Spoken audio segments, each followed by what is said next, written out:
예, 오늘부터 우리 마태복음 강해 또 매주 한 장씩 성경 공부를 시도하도록 해보겠습니다. 기도하고 시작하겠습니다. 좋으신 하나님 감사합니다.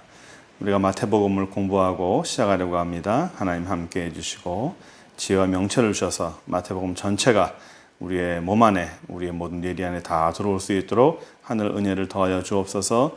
예수 그리스도의 이름으로 기도합니다. 아멘. 예, 우리는 이제 마태복음을 시작하게 됩니다. 마태복음은 사복음서 중에 하나죠. 마태, 마가, 누가를 세 개를 공관복음이라고 합니다. 그리고 요한복음은 다르죠. 이 공관복음이라는 것은 이제 같은 관점으로 쓰여졌다 해서 공관복음이라고 합니다. 그래서 같은 관점, 공관복음 해서 마태, 마가, 누가복음. 요 세 가지는 마태, 마가, 누가는 공관복음이라고 해서 예수 그리스도 메시아다, 하나님이라는 것을 강조하고 있습니다. 특히 마태복음은 유대인에게 쓰여지는 성경으로서 여기서는 예수님께서는 곧 우리가 기다리던 메시아다, 그리스도다라는 그런 강조점 하에서 성경을 시작하는 걸 볼 수 있습니다. 우리가 한 번에 다 읽지 않고 읽어 나가면서 지나가면서 성경을 보도록 하겠습니다. 마태복음 1장 1절에 보시면 아브라함과 다윗의 자손 예수 그리스도의 계보라라고 되어 있습니다. 아브라함과 다윗의 자손 예수 그리스도의 계보라. 요한복음에도 이제 예수님의 이 계보가 나오죠. 하나님의 아들이다라고 하죠. 다른 성경에도 나오지만 이 마태복음에서 이 계보가 나오는 이유는 예수 그리스도는 아브라함의 자손이다, 다윗의 자손이다라는 것을 말하고 싶은 거예요. 왜 그러느냐면 예수님은 그리스도다, 예수님은 우리가 기다리던 메시아다라는 겁니다. 예수님이 우리가 기다리던 메시아다? 그게 뭐 어쨌다는 것이냐? 이스라엘을 독립시키고 우리 모든 사람들의 모든 고난과 모든 어려움들을 한 번에 해결해 줄 수 있는 그런 예언된 분이라는 거예요. 그래서 그 예언이 그 메시아의 그 근거가 되는, 그리스도가 되는 근거가 되는 것이 아브라함과 다윗의 자손이어야 되고, 그리고 베들레헴에서 탄생해야 되고, 이 모든 그 요건들을 갖춰야만이 메시아가 되고 그리스도가 되는데, 오늘 그것을 마태는 강조를 하고 있습니다. 다윗의 자손이다. 히브리어로 보면요, 이제 벤 다비드, 그래서 벤이라는 것은 뭐냐면 아들이라는 뜻입니다. 다비드의 아들, 다윗의 자손이라는 뜻이죠. 다윗의 자손인데 뭐 영어에는 이런 이름 많잖아요. 뭐 벤 데이비스, 남자 이름이죠. 벤이라는 이름이 굉장히 흔히 많이 쓰여집니다. 이게 아브라함의 자손이 다윗의 자손이 예수 그리스도의 계보라 해가지고 여기 보시면 아브라함이 이삭을 낳고 이삭이 야곱을 낳고 야곱이 유다와 그의 형제를 낳고 쭉 나오는데 주로 여기 보면 남자를 낳아요. 아버지가 아들을 낳습니다. 생략적으로 보면 어머니가 낳는 거죠.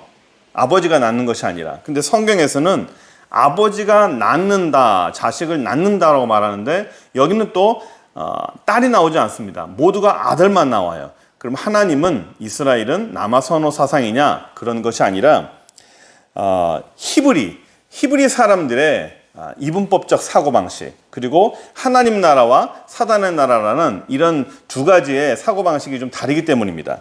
하나님의 나라는 우리가 알고 있는데 하나님의 나라에서 쓰이는 단어들이 참 많이 달라요. 성경에서는 창세기부터 요한계시록까지 이 하나님의 나라와 사단의 나라가 꾸준하게 처음부터 끝까지 긴장 관계 속에서 계속 갑니다. 하나님의 나라가 무조건 압승하는 게 아니고요.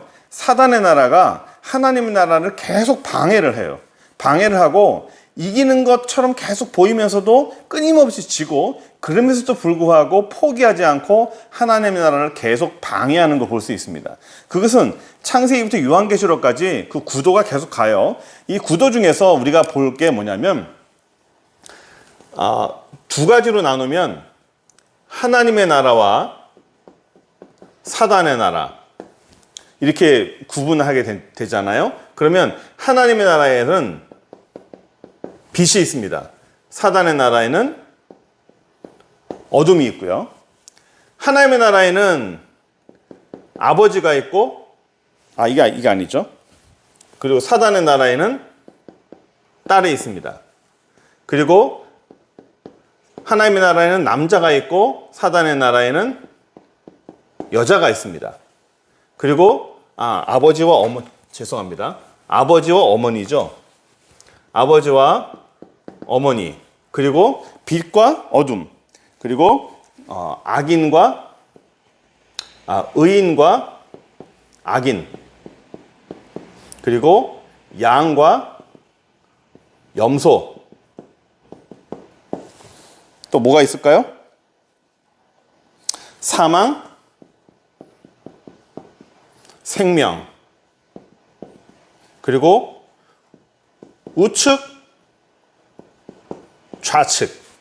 이런 식으로 하나님의 나라의 개념에는 빛, 아버지, 남자, 의인, 양, 사망, 오른쪽, 물 이런 개념이 쓰입니다. 하지만 하나님의 이 사단의 나라에서는 그와 반대되는 개념이 쓰이죠. 어둠, 여자, 어머니, 악인, 염소, 생명, 왼쪽. 이런 식으로 두 개가 비유가 돼가지고 끊임없이 계속적으로 사용되고 있어요. 그러니까 하나님의 나라의 개념에는 하나님과 관계된 하나님의 나라의 개념에는 이런 빛이나 아버지나 오른쪽에 있는 개념 이런 개념만 쓸 수 있지 이쪽 사단의 개념을 쓸 수가 없습니다. 요즘에 이단들 가운데서 하나님 어머니가 있지 않겠느냐, 하나님 아버지가 있으면 어머니가 있지 않겠느냐라고 말하지만 하나님한테는요, 하나님의 개념에는 아버지라는 개념만 쓸 수 있지 어머니라는 개념을 쓸 수가 없습니다. 왜냐하면 히브리 사고방식, 이 성경의 개념이 그래요. 그래서 그러면 성경에는 남자 우월주의냐, 남자 우월주의가 아니라 개념이 그래요. 개념이. 그래서 하나님 나라와 하나님의 그런 개념에서는 이런 사단의 개념과 이쪽 단어를 쓸 수가 없다는 거. 그리고 이 하나님의 나라와 이 사단의 나라 가운데서 또 우리가 생각해야 되는 게 뭐냐면 항상 이 두 나라가 긴장 관계 속에 있는 게 뭐냐면 우리가 아브라함의 아들이 이삭이 있죠.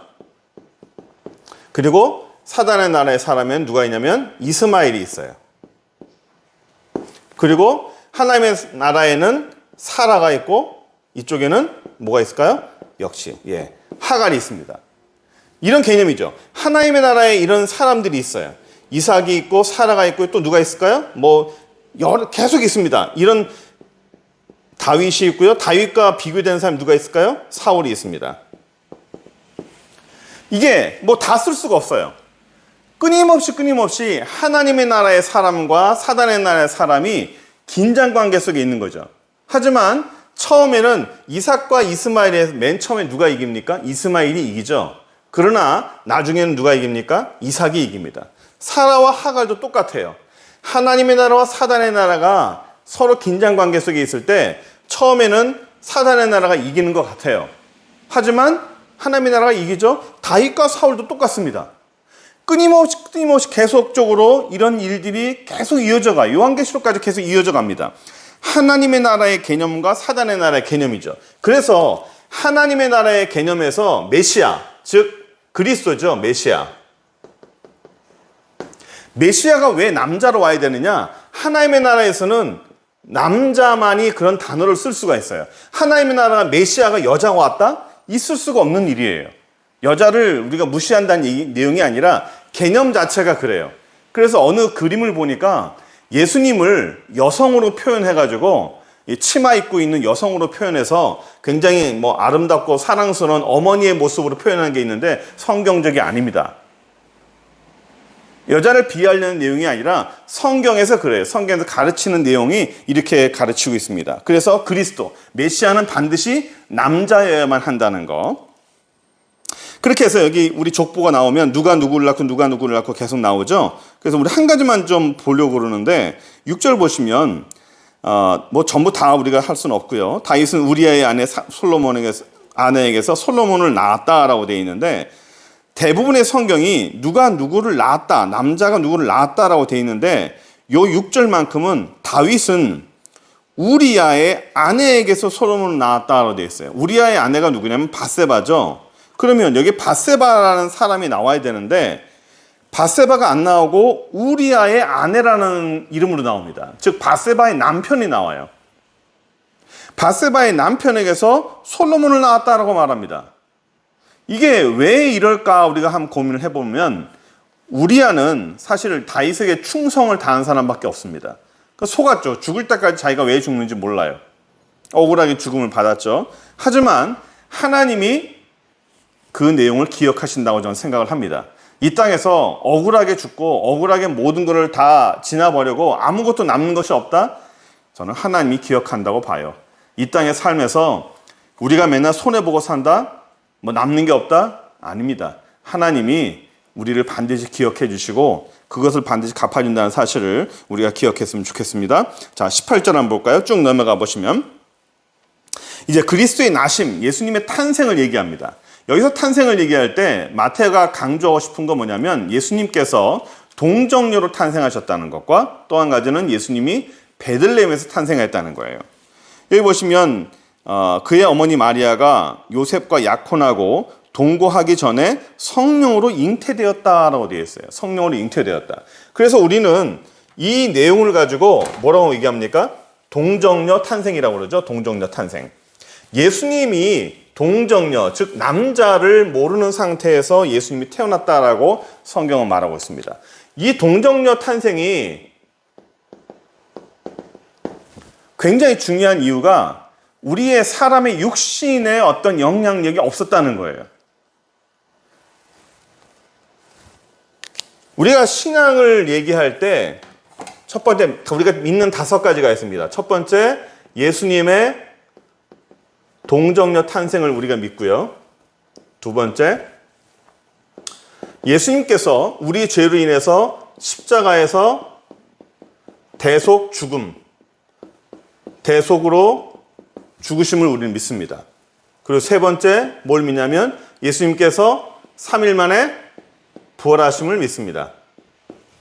그리고 또 뭘 믿습니까? 예수님께서 승천하심을 믿습니다. 승천하셔서 하나님 보좌 우편에 앉아 계심을 우리 믿고 있죠. 5번째, 우리가 뭘 믿고 있습니까? 예수님의 재림을 믿습니다.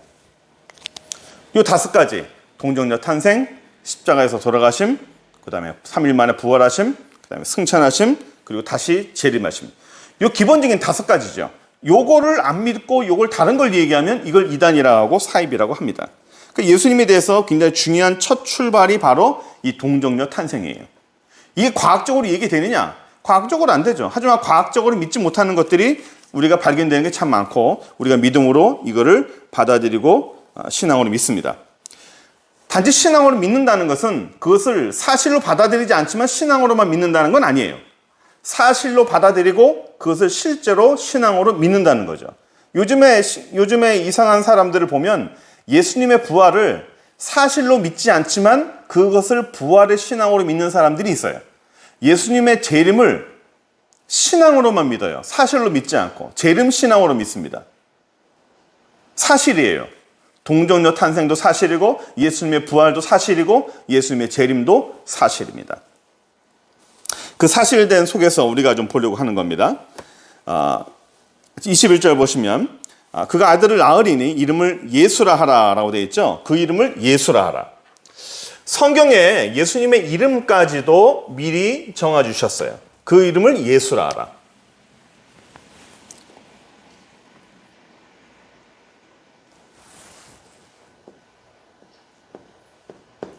예수아.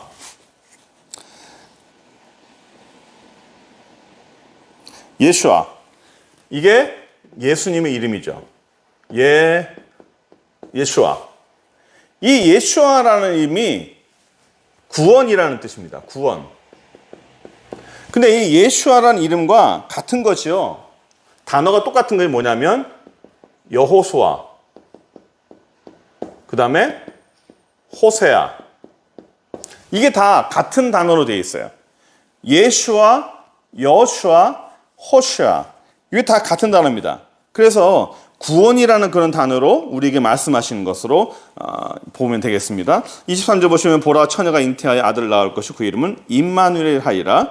이를 번역한즉 하나님이 우리와 함께 계시다 함이라 라고 되어 있어요. 예수님의 동정녀 탄생을 우리가 믿고 그거를 우리가 받아들이고 또 한 가지 아들을 낳기까지 요셉이 동침하지 아니함에 그 이름을 낳음에 예수를 낳음에 그 이름을 예수라 하니라. 이 요셉이요 참 성실한 사람이죠. 이 요셉이 우리가 버려도 상관없잖아요. 약혼했는데 여자가 정혼한 여자가 다른 남자가 아니라 아이를 임신했다. 참 받아들이기 힘들고 이해하기 힘들지만 하나님이 요셉에게 현몽했죠. 20절 보시면 이 일을 생각할 때 주의 사자가 현몽하여 이르되 다윗의 자손 요셉아 네 아내 마리아 데려오기를 무서워하지 말라. 그에게 잉태된 자는 성령으로 된 것이라 라고 하니 요셉이 믿은 거예요. 그걸 믿었어요. 그걸 어떻게 믿느냐? 요셉은 그걸 믿었어요. 이게 그래서 성경에서는 요셉을 굉장히 의인이라 칭하고 그를 인정합니다. 왜냐하면 믿는다는 것은 우리는 관찰자적인 입장에서 보니까 요셉이 그냥 믿었다. 믿었구나. 대단한 사람이다. 당연하지. 하나님 예수님의 아버지니까 그럴 수밖에 없겠지라고 생각하겠지만 누구나 믿을 수 있는 그 믿음을 가졌다면 그가 칭찬받을 믿음일까요? 요셉이 다른 사람이 갖지 않고 있는 그런 믿음을 가졌기에 하나님이 요셉에게 이런 축복을 허락하신 게 아닌가 싶습니다. 누구나 믿을 수 있는 믿음을 믿었다? 칭찬이 별로 없겠죠. 남들이 믿을 수 없는 믿음, 남들이 가질 수 없는 믿음, 누구나 할 수 없는 헌신, 누구나 할 수 없는 그 길을 가는 자. 그 사람이 바로 하나님이 축복하시고 그 사람을 하나님이 인도하시는 게 아닌가 싶습니다. 우리의 삶을 살다 보면 참 말도 안 되는 일들이 우리에게 벌어질 때가 있어요. 하나님 왜 나한테 이런 무리한 일을 시키십니까? 왜 나한테 이런 거 무리한 걸 요구하십니까? 라고 우리가 기도할 때도 있죠. 그러나 누구나 할 수 있는 거라면 하나님이 시키겠습니까? 누구나 할 수 있는 거라면 하나님은 그 사람에게 시키지 않습니다. 누구나 할 수 없기 때문에 단 그 사람만 할 수 있기 때문에 그가 믿을 수 있기 때문에 그에게 시키고 그에게 아마도 이런 것을 요구하지 않는가 싶습니다. 그래서 다른 사람들은 못하고 오직 요셉만이 이것을 감당할 수 있기에 요셉에게 이러한 귀한 자리, 이런 귀한 은혜의 기회를 주시지 않는가 싶습니다. 우리의 삶에도 우리에게도 하나님이 주신 좋은 기회가 있다면 남들이 할 수 없는 믿음, 남들이 미처 이룰 수 없는 그 믿음과 신앙의 자리를 확보하시고 헌신하시는 저 여러분 되기를 간절히 기도합니다. 기도하겠습니다. 전능하신 하나님 감사합니다. 우리 하나님께서 저희를 축복하여 주시고 믿음으로 살게 하시고 여호와의 영광과 은혜 가운데 누구나 믿을 수 없는 믿음을 갖게 하시고 누구나 할 수 없는 헌신과 희생을 하게 하심을 감사합니다. 귀한 자리에 서게 하시고 남들이 설 수 없는 자리에 서게 하시고 남들이 가질 수 없는 축복을 갖게 하시고 남들이 할 수 없는 그런 헌신과 축복 속에 하나님께 인정받는 귀한 아들, 딸 될 수 있도록 주여 축복하여 주옵소서. 우리가 마태복음 지나갑니다. 계속적으로 끊임없이 쉬지 않고 끝까지 은혜 가운데 잘 갈 수 있도록 주여 도와주시고 인도하여 주옵소서. 예수 그리스도의 이름으로 기도합니다. 아멘.